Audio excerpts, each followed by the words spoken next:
المسلمين. قال المصنف رحمه الله تعالى ونفعنا به وبعلومه في الدارين آمين. Hendaklah di waktu berdiri engkau memandang ke tempat sujudnya. Jadi ketika kita berdiri untuk sholat, maka kiblat mata kita adalah tempat sujud. Kiblat dada kita adalah Ka'bah dan kiblat hati kita adalah Allah. Jadi kiblat mata adalah tempat sujud kita, dan di sini nampak ketawaduan kita kepada Allah dengan merendahkan mata kita ke tempat sujud kita. Jadi makruh hukumnya ketika sholat ia memainkan matanya ke kanan, ke kiri, ke atas, ke bawah. Nah, lihatin ke kanan, ke kiri. Itu hukumnya makruh.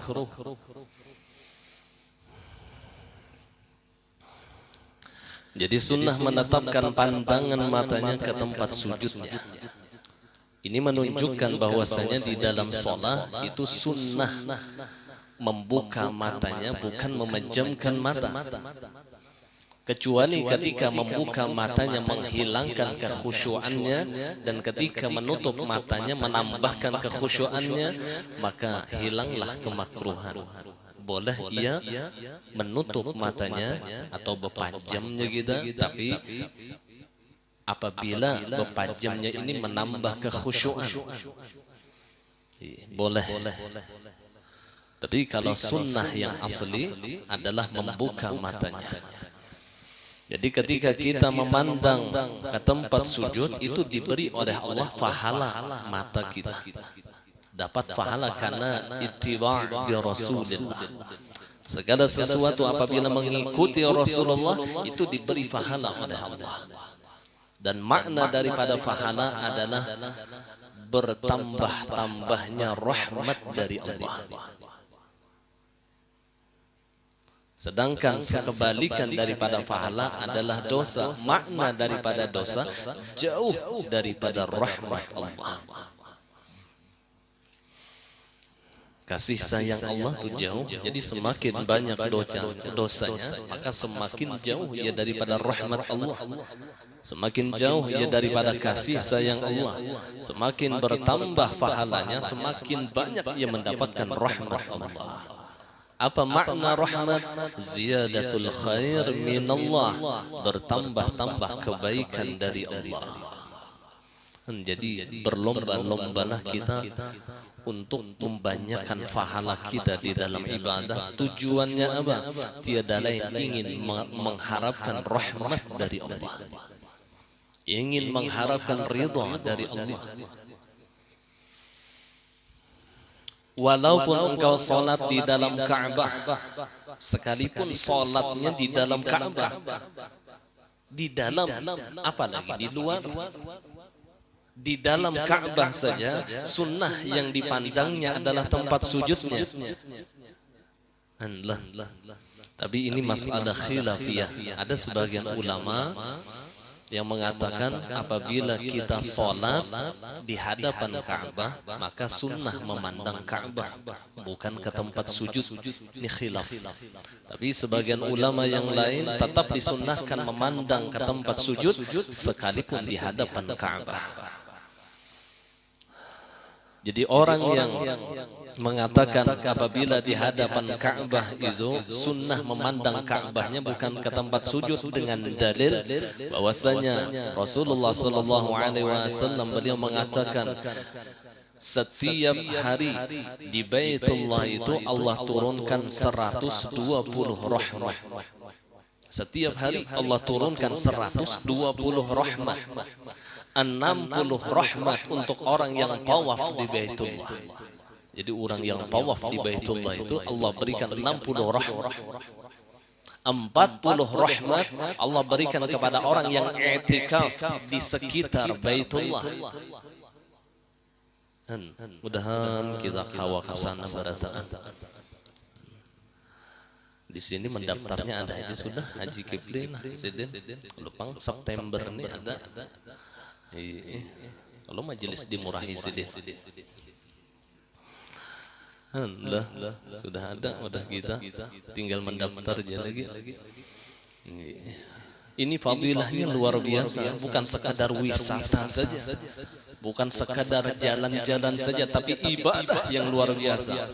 120 rahmat Allah turunkan di Ka'bah itu setiap hari, 60 rahmat untuk orang yang tawaf, 40 rahmat untuk orang yang i'tikaf di sekitar Ka'bah, dan 20 rahmat bagi orang yang memandang Ka'bah. Jadi ketika ia memandang Ka'bah, ia mendapatkan 20 rahmat Allah. Jangankan 20, satu rahmat saja yang Allah berikan luar biasa bagi kita.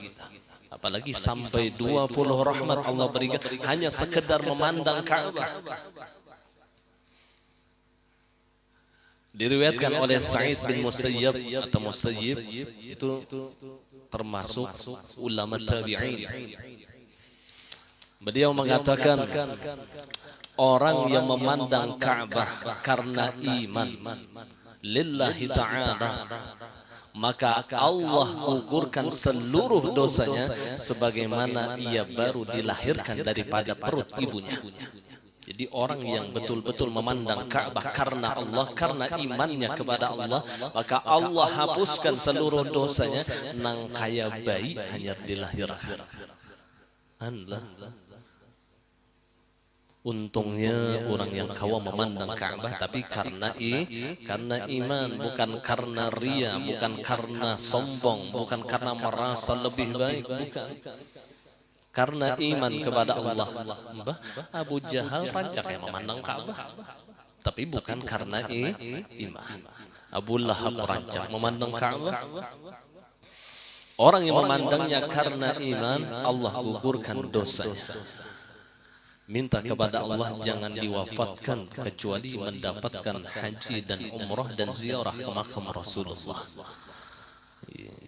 Minta kepada Allah dengan berkah Rasul, dengan berkah ahli baitnya Rasulullah, dengan berkah para awliya Allah. Ya Allah, sampaikan ulun untuk ziarah ke Makkah, dan sampaikan ulun untuk ziarah ke Madinah. Kadang-kadang itu ibadah yang luar biasa. Makanya orang yang sudah datang Makkah kadang istilah jarak, untuk jarak naik haji ini, kadang ulun kada pernah bertamu lagi. Orang yang datang umrah kadang bertamu lagi memandang jarak untuk umrah ini, kadang selalu ada kerinduan di dalam hatinya. Apabila kawan lagi berhaji, apabila kawan lagi umrah, selalu ada kerinduan di dalam hatinya. Karena Ka'bah itu magnet yang luar biasa, makam Rasulullah itu magnet yang luar biasa. Beruntung, jadi mun ada aja tabungan, jangan dipalar-palar. Tang daftarkan haji, daftarkan umrah. Tabung banyak mati seorang sahabat. Akhirnya berhaji karena berumrah ada. Ya Rasulullah, mudah-mudahan kita diberikan rezeki yang luas oleh Allah, yang halal, yang barakah, lagi mudah dicari, sehingga mata kita bisa memandang Ka'bah, mata kita bisa memandang maqam Habibuna Muhammad sallallahu alaihi wasallam. Sayyid Maliki beliau pernah mengatakan, barang siapa matanya selalu memandang akan syiar-syiar Allah, memandang majlis-majlis ilmu, memandang majlis-majlis zikir, memandang para ulama, para habaib, maka niscaya Allah tumbuhkan di dalam hatinya semangat di dalam mengerjakan ibadah kepada Allah. Dan sebaliknya, barang siapa matanya sering memandang maksiat, memandang perkara yang dimurka oleh Allah, maka niscaya Allah tumbuhkan di dalam hatinya untuk mengerjakan maksiat kepada Allah. Itu kata Sayyid Maliki, Muhammad bin Alwi al-Maliki al-Hazani. Jadi mata kita ini amanah yang Allah berikan kepada kita, kemana kita menggunakan mata kita. Hadir ke majelis ilmu, melihat para penuntut ilmu, melihat majelis-majelis ilmu, itu Allah bukakan hati kita hidayah. Allah tumbuhkan di dalam hati kita gemar untuk melaksanakan ibadah. Gemar melaksanakan ibadah. Allah mudahkan di dalam hati kita untuk mengingat akan Allah. Kan mata wara. Jadi mata ini luar biasa nikmatnya. Nah, kita sambung. Walaupun engkau salat di dalam Ka'bah, maka menurut beliau maka tetap disunnahkan memandang ke tempat sujudnya atau di belakang seorang nabi. Di belakang seorang nabi sekalipun. Atau mensolati jenazah, maka tetap yang dipandangnya tempat sujudnya. Hal ini dilakukan sejak permulaan hingga akhir salat, karena ini lebih menyatukan dan lebih menghadirkan hati. Jikalau matanya tiada khusyuk, memandang ke kanan dan ke kiri, ini menunjukkan hatinya sulit untuk khusyuk, hatinya kasih itu kemari. Tapi kalau ia latih matanya ke tempat sujudnya, ini memudahkan ia khusyuk di dalam salatnya. Karena tetap bahkan di dalam khutbah sekalipun itu sunnat sang khatib itu memandang, jangan memandang ke kanan ke kiri, jangan memandang ke atas ke bawah. Itu di dalam khatib. Apalagi di dalam solat, kenapa? Di dalam khatib disunnahkan, dimakruhkan memandang ke kanan ke kiri, ke atas ke bawah. Karena khatib itu innamal khutbah bimanzilati sholat. Karena khutbah itu menduduki kedudukan sembahyang, sehingga mata pun juga harus khusyuk. Jikalau seorang khatib itu memandang ke konsep aja. Nah, amun kada berkonsep ke muka aja, jangan. Apalagi saat bertangan, saudara-saudara. Makanya jadi khatib itu ambil ijazah dulu dong. Jadi tahu aturannya, nggak ada asal-asal nukar buku khutbah di pasar lalu naik jadi khatib. Bisa berceramah yang 2 jam khutbah. Saud tabahira orang. Ada yang 2 kali, 3 kali tailan, tak terbangun sudah. Masih yang kedua, artinya 8 perkara. Hanya yang kedua, kuring ulang, tailan ulang. Yang kelima, 5 masih.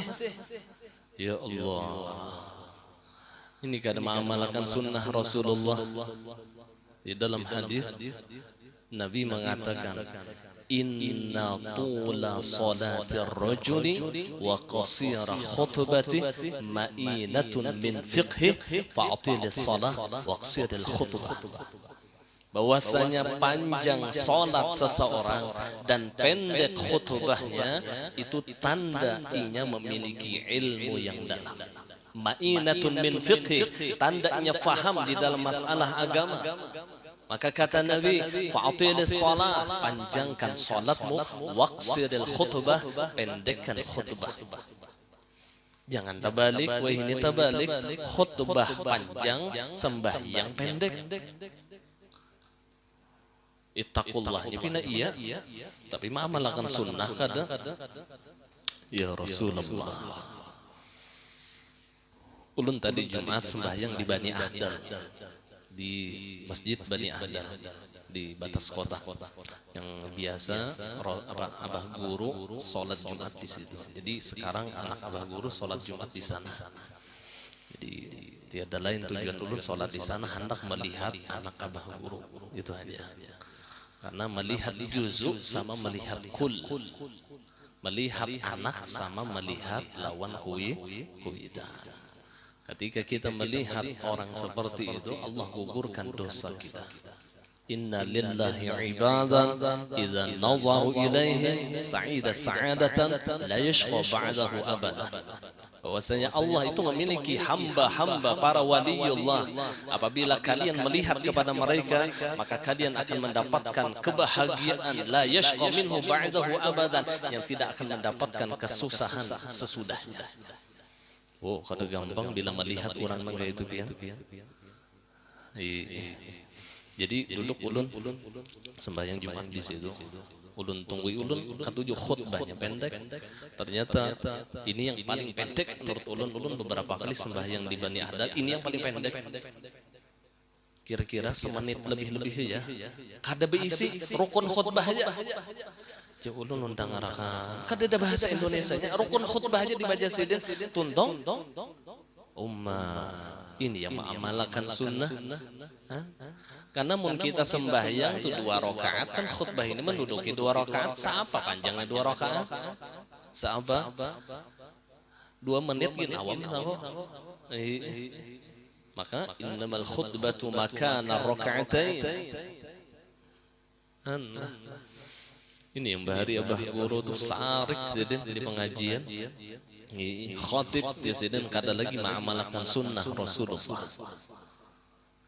Khutbahnya panjang, sembahyangnya pendek.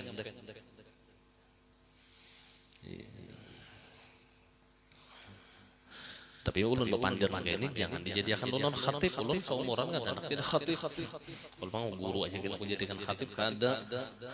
Ulun sudah berjanji lawan diri ulun kada hendak jadi khatib.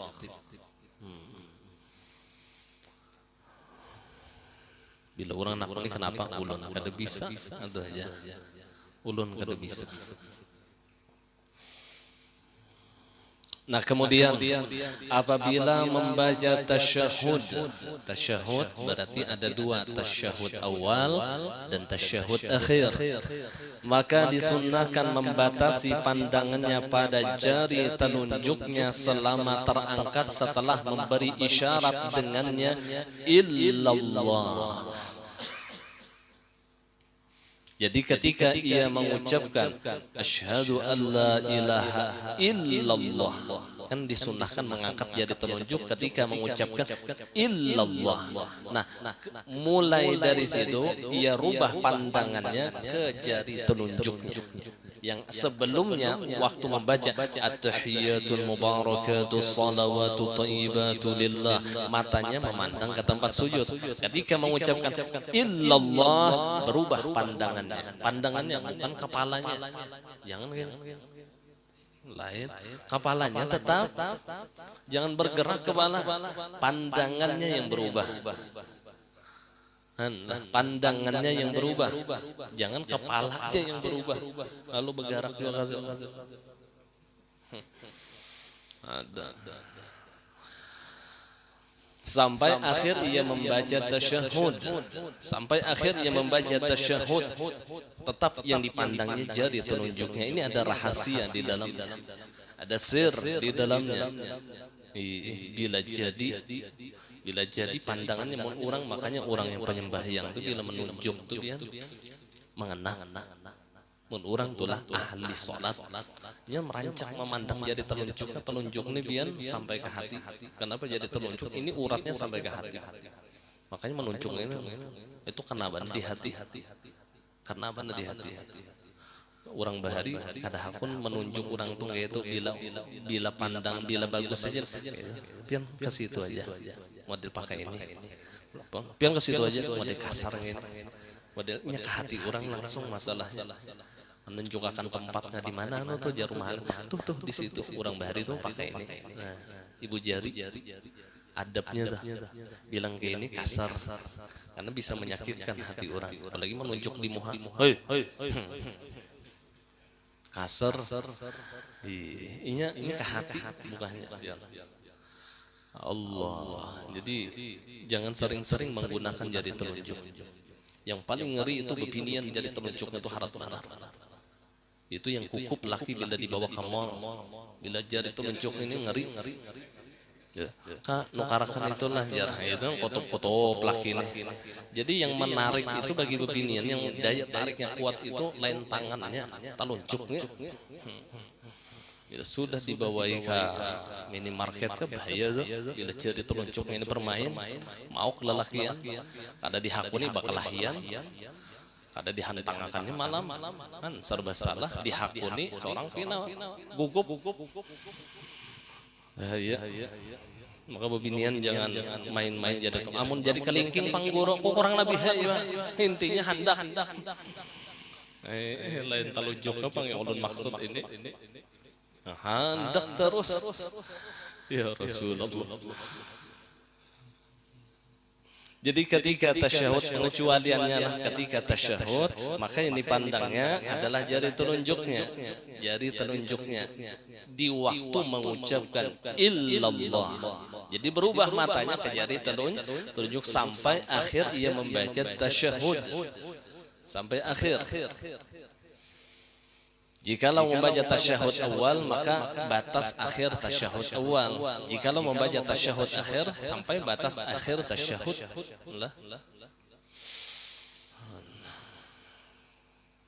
Ada rahasia di dalamnya.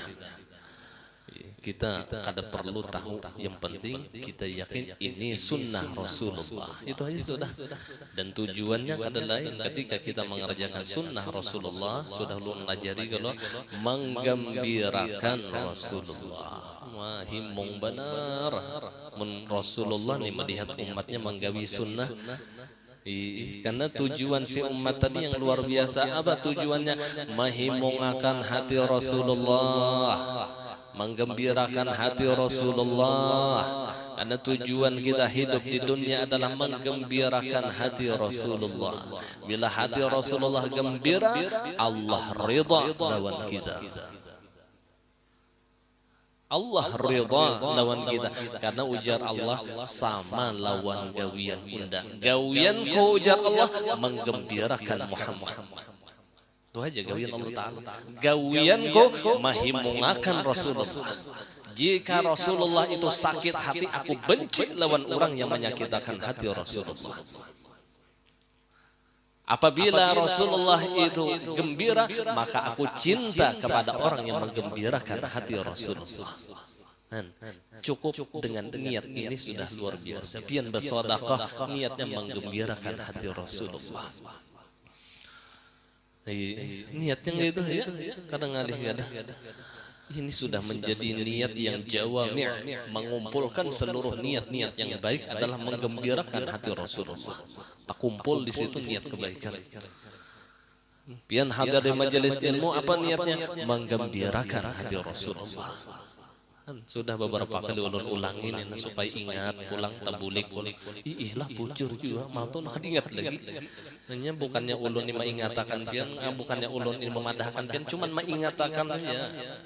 Fadzakir fa inna dzikra tanfa'ul mu'minin. Ujar Allah, ingatkanlah, karena mengingatkan itu menjadi manfaat bagi orang yang beriman. Ulun ini lain melajari pian, mengingatakan aja. Ulun yakin pian bisi ilmu sudah sebelumnya, tapi hanya mengingatakan aja.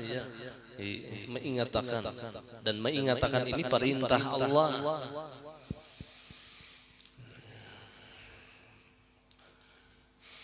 Kemudian dan hendaklah membungkukkan menghadap kiblat. Ya kah?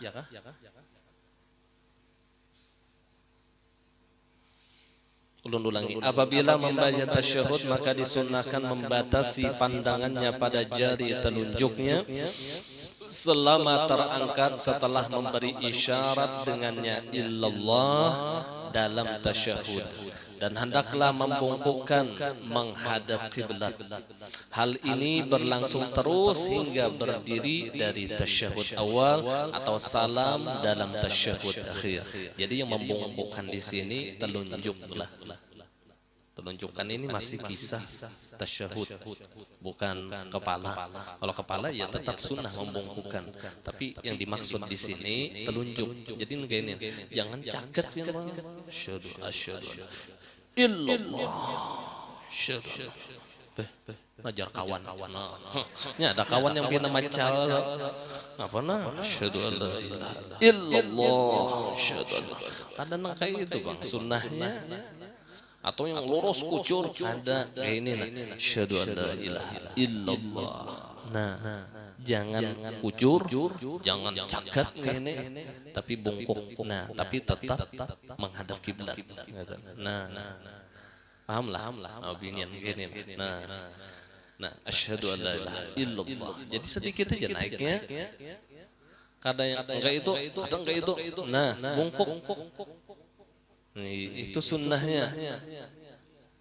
Di dalam mazhab Syafi'i makruh menggerak-gerakkan.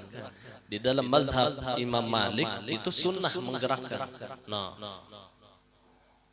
sunnah. Jadi bila ada orang yang menggerakkan jari telunjuk itu bisa jadi ia bermazhabkan Imam Malik. Di dalam mazhab Imam Ahmad bin Hanbal itu setiap kalimat Allah sunnah bergerak. At-tahiyyatu lillah, at-tahiyyatul mubarakatu salawatu thayyibatu lillah. Assalamu alayka ayyuhan nabi wa rahmatullahi wa barakatuh. Jadi setiap ada Allah bakar. Imam Ahmad.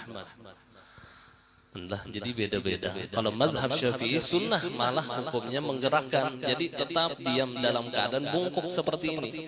Kada yang lurus, kada yang cakap, kada juga bungkuk. Nah, terangkat tapi bungkuk. Nah, paham? Nih, ada yang kucur tuh kada. Ini banyak kerja salah. 30 tahun sembahyang yang kucur ke atas ya.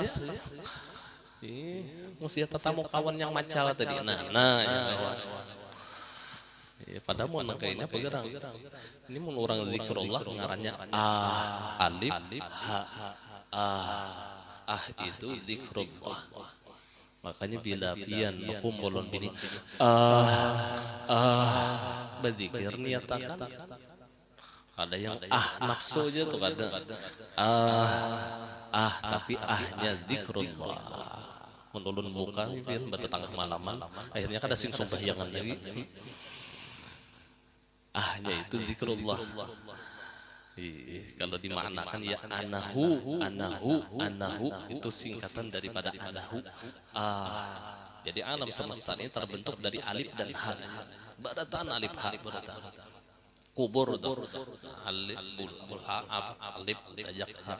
Hidung ini bulat ini alifnya. Nah, montong itu haknya itu bila makanan masuk alif ngarannya. Badatan alif lawan ha ya. Kedua saya itu bongkar panjang ya urusannya.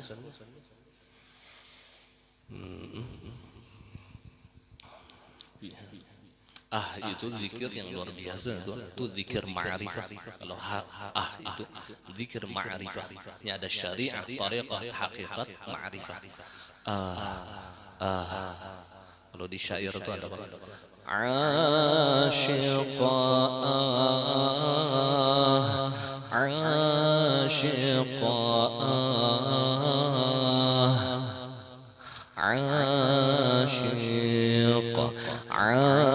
عاشقين أنواع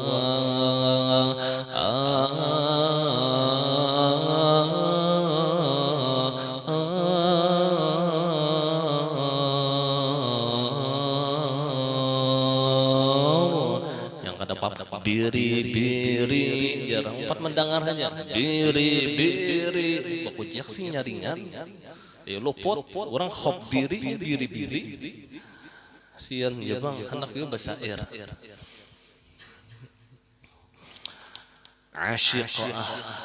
asyik lawan nurnya Rasulullah.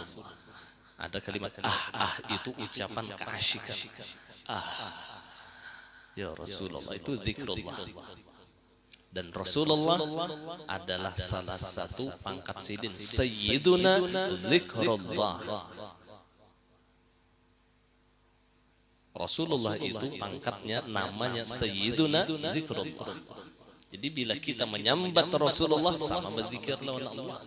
Man dzakaraka faqad dzakarani. Siapa yang bersalawat lawan ikam, mengingat lawan ikam wahai Muhammad, kata Allah, faqad dzakarani, maka sungguh ia mengingat akan aku, menyebut akan aku.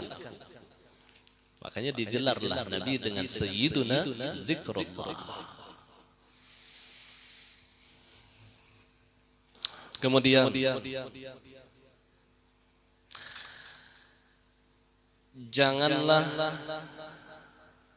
ya kah? Jadi ulun ulangi, hal ini berlangsung terus hingga berdiri. Jadi berlangsung terus yang memandang tadi nih, sampai akhirnya berdiri memandang jari telunjuk tadi. Janganlah engkau menoleh ke kanan atau ke kiri dalam solat engkau. Jangan ke kanan ke kiri. Apalagi sembahyang di rumah orang yang mewah benar. Allah. Ya Allah, ya subhanallah, ya iya juga. Pada makruh hukumnya. Di kanan ke kiri menjenguk. Khusyukkan pandangan kita. Khusyuk zahir itu akan membawa kepada khusyuk batin. Khusyuk zahir akan membawa kepada khusyuk batin. Apabila zahirnya saja tidak bisa khusyuk, terlebih-lebih batinnya. Jadi orang yang gerasah gerusuh atau sembahyang ketahuan hatinya pun juga gerasah gerusuh. Jadi latihannya di zahir.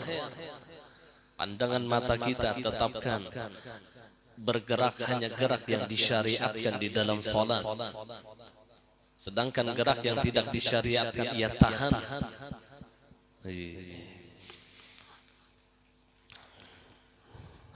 Kemudian dan seandainya engkau bermaksud bermain dengan menoleh menoleh ke kanan ke kiri nih, menoleh ini bukan anulah matanya aja. Nah, apalagi lon kepalanya, matanya aja.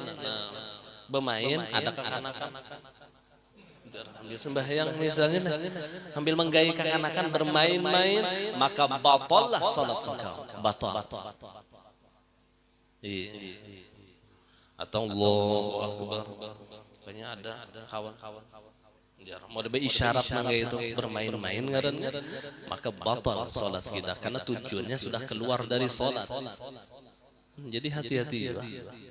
Jadi ada kawajo yang kalau tidak ada tujuan bermain-main maka hukumnya makruh.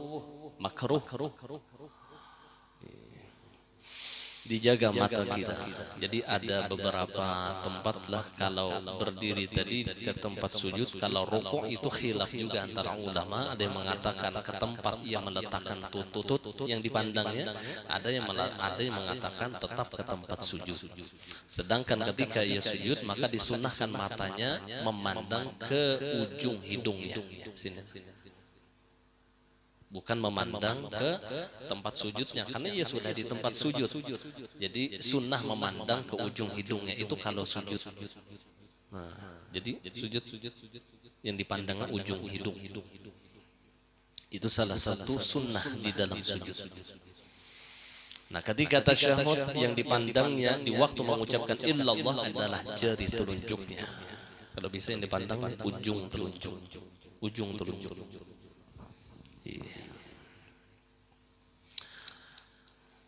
Kemudian bertakbirlah untuk rukuk. Bertakbirlah untuk rukuk. Tiga sini lah. Ampun maaf berata minta ridha minta halal dunia akhirat kita sambung karena masalah rukuk.